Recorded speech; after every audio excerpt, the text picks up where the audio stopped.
Geeks, nerds, gamers, and trolls, this is your MMOBomb.com. First look at Ring of Elysium, a free-to-play battle royale now available on Steam. Ring of Elysium is developed and published by Tencent Games, and at this point all we can say is just poor PUBG. Poor PUBG. The company you license your game engine from creates a bigger, better battle royale, and now the company that you're partnered with and has an ownership stake in your company has created a better battle royale. We're going to take a look at this game, see what it looks like, sounds like, plays like, help you decide if it's a game that you would like to try. What you're looking at right now is the beginning of the game. This is the map. The way the game is set up right now on Steam in the North American version, there is no airdrop like you're used to at the beginning of battle royales. You kind of pick your spot on the map that you're going to spawn into, and you just kind of spawn into the map in that location. It is a little strategic watching everybody select their dots. You can see yourself, and I'm playing duos now, so you can see I'm like a red dot, my partner's a yellow dot, and then all the other blue squares are where other players are selecting. And you can see people kind of moving around the map, and there's a little strategy involved as far as where you're going to drop and watching where other people are going to drop, and sort of changing what you want to do based around other people, whether you're looking for big fights or trying to, you know, be on your own and collect items and stuff and try to be more powerful a little later on. I have seen some older footage from earlier this year. It may have been a Korean beta. I'm not sure exactly what that footage came from, where there were airdrops, but currently on Steam, no dropping from an airplane and gliding down, just spawning in on the map is all we've done so far. And I'm going to have to say the game looks good. The game runs fairly well. There are some graphical optimization issues. There are some frame rate drops here and there. And there is some server lag now and then. So it's not in perfect condition right now, but it is early access. It's only been up since September 19th on Steam. So they've still got some time to sort those things out. And with a company like Tencent behind it, I would imagine that those things get ironed out sooner rather than later. But yeah, out of all the battle royales out there, this one's going to remind you most of PUBG than anything else. It's a little more realistic military-style shooter, more realistic weapons, armor and helmets and things to equip, grenades, smoke grenades. And then there's also attachments that you pick up, and you get different attachments, and some of them go to specific weapons. Some of them can be put on various different weapons. But as you pick those up, if you've got a weapon equipped that can use those, it will automatically throw them on there. But if you want to change, like if you've got an 8x scope on an assault rifle and you pick up a sniper rifle, you can move that 8x scope from the assault rifle onto the sniper rifle. So lots of attachments, lots of ways to sort of improve the gun as you go along by finding items out in the world. If you kill an opponent, you do get to look through their little loot crate that they leave behind and see what items they had and loot anything that they might have picked up that you like better than what you got. There's also med kits and bandages, as you would come to expect, to be able to heal yourself.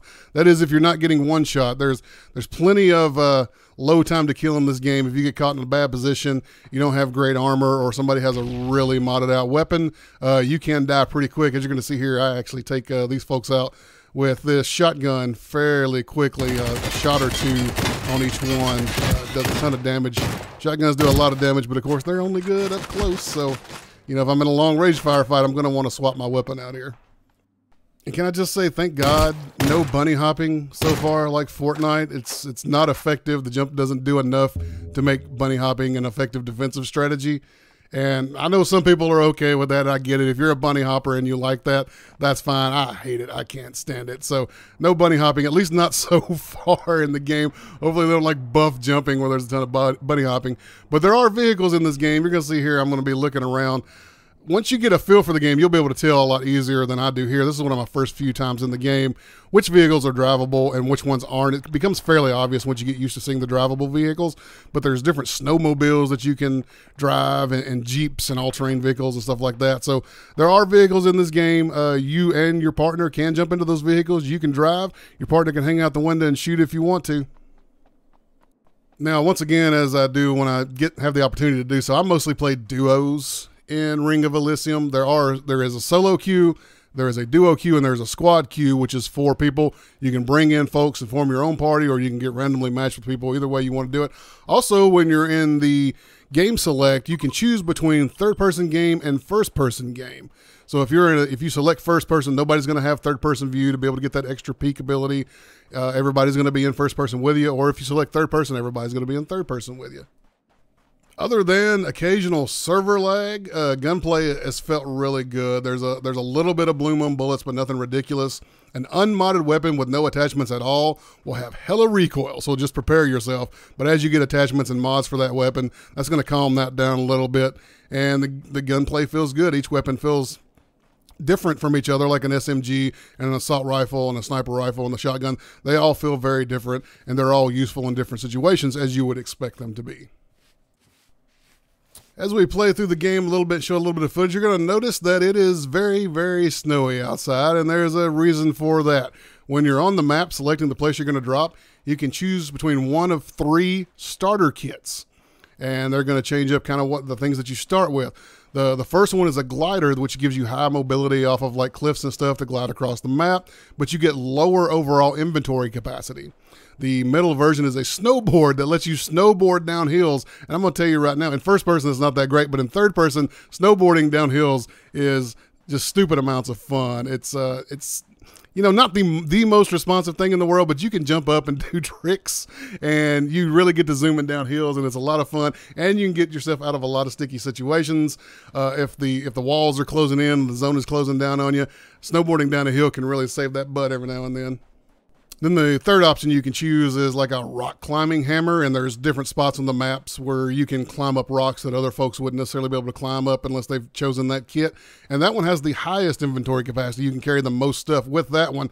But while there are spots on the maps around mountains and stuff, overall, it's the least useful of the mobility skills, but you can carry a lot more stuff if you choose that. And you start with a shotgun instead of the pistol. The first 2 have different types of pistol weapons that you start with. The third one starts with a double barrel shotgun, so you'll get 2 shots off at a time. And shotguns are super high damage in close quarters combat. And a lot of times when you first start out looting these buildings and stuff, you're going to run right smack into people. So that shotgun can be super deadly. I have both one shot and been one shot by the starter shotgun walking into buildings. As you might imagine, a brand new free-to-play battle royale that looks good and plays fairly well, with a couple of little hiccups as far as some server lag and some graphic optimization issues. Overall, it runs fairly well, so it's got a pretty decent player base. As of right now, over the past 7 days, it looks like pretty much every day the player base has been peaking a little over 40,000, somewhere between like 42 and 45,000 players during peak times every day. It's staying fairly consistent according to Steam charts right now. No downward trend in the first 7 days so far. So we're going to see going forward if this game actually stays where it is, follows the downward trend that a lot of games do, or actually goes up, because in my opinion, you got a free-to-play battle royale that looks better than PUBG, plays better than PUBG, it's free, you don't have that barrier to entry. This one has a lot of potential to really take off and fall into that second place spot, once again dropping PUBG down in the battle royale standings. But that's just potential. That's all we're talking about, is just potential. As of right now, if you look at Steam charts, you look at Twitch, where the games are, there's more viewers, more players on PUBG at the moment. But this game is looking good. A lot of good reviews. Now, of course, a lot of people are saying, oh, it looks just like PUBG. It plays just like PUBG. Yeah, there's a lot of similarities to PUBG, but you give it free to play, and you put a big company behind, like Tencent behind it, and you got a lot of potential there for the folks who like the more realistic military shooter style battle royale. Jumping out real quick and taking a look at the character creation screen. When you first start the game, you're going to be able to create your own character. And this character creation screen is very robust when it comes to sliders and the ability to fine tune. What it's short on is different hairstyles and the ability to change your hair color with those hairstyles. Certain hairstyles just come with whatever color they come as, and that's all you can choose. But there are just sliders galore as far as fine-tuning your face and all your facial features and all the different regions of the face. There are presets you can start with or go with, and then you go in and just choose all these sliders. And you can see in the video right now, there's sliders for everything as you go down through there. So if you're a big character creation fan, even though you're either going to be playing in first person or staring at the back of your person's head the whole time, and it's probably going to get covered up in the helmet or some other cosmetic, if you want to go in and spend a ton of time fine tuning the way your character looks, you can definitely do that. And you can get lost in this character creation system for a long time and really make a character look the way that you want them to. Like I said, other than right now, limited hairstyles and beards and stuff like that, hopefully some more of that's coming in the future. Here you can see all whopping 6 of the male hairstyles available in the game, and I can't even choose the color of the hair. So I'm stuck with whatever's there. So, you know, if you like using sliders, you're going to be really happy. If you like having unique hairstyles, maybe not so much when you first make your character. As of right now, there's no real monetization in the game. You get this in-game currency that you can use to open these loot crates, which is going to give you different cosmetic items that you can equip your character with.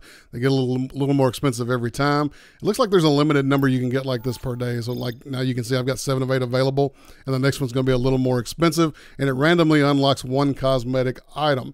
I would imagine going forward, eventually they're going to add the ability to buy the credits or buy the loot boxes directly. As of right now, you can't do that. The only monetization in the game at the moment that I found is on the Steam page. You can buy a starter pack for like $2.99, I think it is. It includes like a hat and a jacket or something. 2 things of like customization that you can use, cosmetics. It looks like a male and a female version of a hat and gloves is what it looks like it actually is. So for $2.99, you can pick that up. That's the only thing in the game right now, but it looks like it's going to be based on loot boxes pretty heavily going forward. But you can at least get the credits to unlock those by playing the game. Now, there are 2 other aspects of the gameplay I want to touch on that are maybe a little different than some of the other battle royales you play. The first of which is the way that the walls close in when the map shrinks down. You get the usual timer counting down, and the map shows you where you're going to need to go next and what areas are going to be closed down. But when that timer hits 0 on that, the winter weather immediately kicks into the zones that are going to be closed down, and you're going to start taking damage in that instant. So you're going to want to be out of those dead zones before the timer reaches 0. There's no slow wall creep in like there's in some of the other battle royales. So just know that going forward, when the timer clocks down, you're going to need to be out of there. The other aspect is the win condition. You don't necessarily have to kill everybody to get a victory in this battle royale. At the end of the game, in the final circle, there's going to be a helicopter that comes down in a landing zone somewhere in that final area. And there's 4 seats available on that chopper. If you're one of 4 people who can make it to the chopper and up the ladder and get on the helicopter, you're then safe, and you're going to be one of 4 possible victors. Now, of course, you can take everybody else out and be the only one to get on the chopper if you want to. But you know, we've won a couple of games where we snuck around and managed to sneak on the chopper when there were still several people alive, and we got to sit there and kind of watch some of the other people finish each other off until the chopper filled up, flew away, and we got a victory on the screen. So if you're on the chopper, you get a victory. You get a part of the win. So there could be up to 4 winners. So just know that you don't have to kill everybody, but I mean, if you want to, it is a battle royale. Feel free to go out and just kill everybody. Also know trying to climb the ladder because the chopper kind of hovers in the air and they drop a little rope ladder down. Trying to climb that ladder too soon could get you into trouble. We both have instances where we thought we were safe, started trying to climb the ladder, get on the chopper, and get picked off of the ladder by someone and die. No victory, come in 3rd, 4th, 5th place, whatever, how many people are left. So, you know, just because the chopper's there doesn't mean you necessarily immediately jump on it. You got to be patient and make sure there's nobody around that's going to pick you off while you're trying to climb that ladder. Overall, this has been a really fun experience. This is the first real contender in the Battle Royale genre that we've had in quite some time. You've got sort of the play style more of PUBG. You take away the barrier to entry of buying to play, make it free to play like the most popular ones like Fortnite. And all of a sudden you got a recipe for success if you continue to do things going forward in this early access. Especially the 2 things I touched on. They aren't horrible, but there is server lag and rubber banding occasionally, and there is some graphics optimization issues that can create some severe drop in frame rates every now and then. Overall, though, the game has run good enough for me to enjoy my time in it. This game, Ring of Elysium, has potential to become my battle royale of choice, to be honest with you. Fortnite's super fun with friends, but the building isn't the most fun thing in the world to me, and that's a big part of Fortnite. Realm Royale, which is, at least for a little while, was my favorite battle royale. It's stuck in some sort of weird development hell, and they can't make up their mind what they want the game to be. So I've lost interest in that, along with a lot of other folks. And then PUBG, I just never wanted to put up the money for it. It's got a reputation for maybe not being the most optimized thing in the world, maybe not always running the way it should, and I've never wanted to shell out the cash for it. So here we go, Ring of Elysium, free to play from Tencent Games, a big company behind it. If somebody's gonna do it right, this is the company that has the potential to do it correctly. But yeah, I got to be honest. Myself and Bob, the guy I played with, I'm pretty sure we both decided we're going to keep this on our computers. As long as nothing gets crazy with the monetization, and Lord knows we've had some bad luck with that in our first looks, where everything looked fine when we did the first look, and then like a week later, there's some pay to win or some kind of crappy monetization on there. Yeah, it's going to be loot box centric, but it's going to be, so far, it looks like it's probably going to be cosmetic only.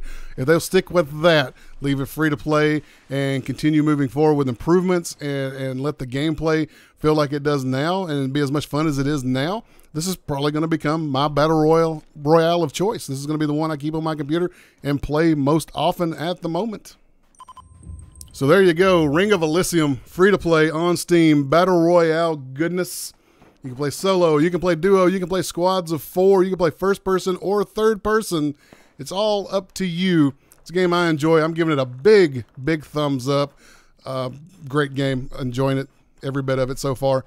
We played way more than I needed to for the first look, played well past the point where we understood the game and I could talk about it and show footage of it. I've got just hours of footage recorded. I'm trying to keep this video under 20 minutes, so we're going to cut it off here. That's going to do it for the first look for Ring of Elysium, free to play on Steam. As always, be sure to head over to MMOBomb.com for all your free to play news and information. Be sure to subscribe to this YouTube channel if you haven't already. You're going to get lots of first look videos, podcasts, news, information from there as well. I have always been the Noob Fridge, Troy Blackburn. You can follow me on youtube.com/noobfridge. For now, I'm going to call this first look done. Ring of Elysium, free to play on Steam. I think you need to check it out. I'm out.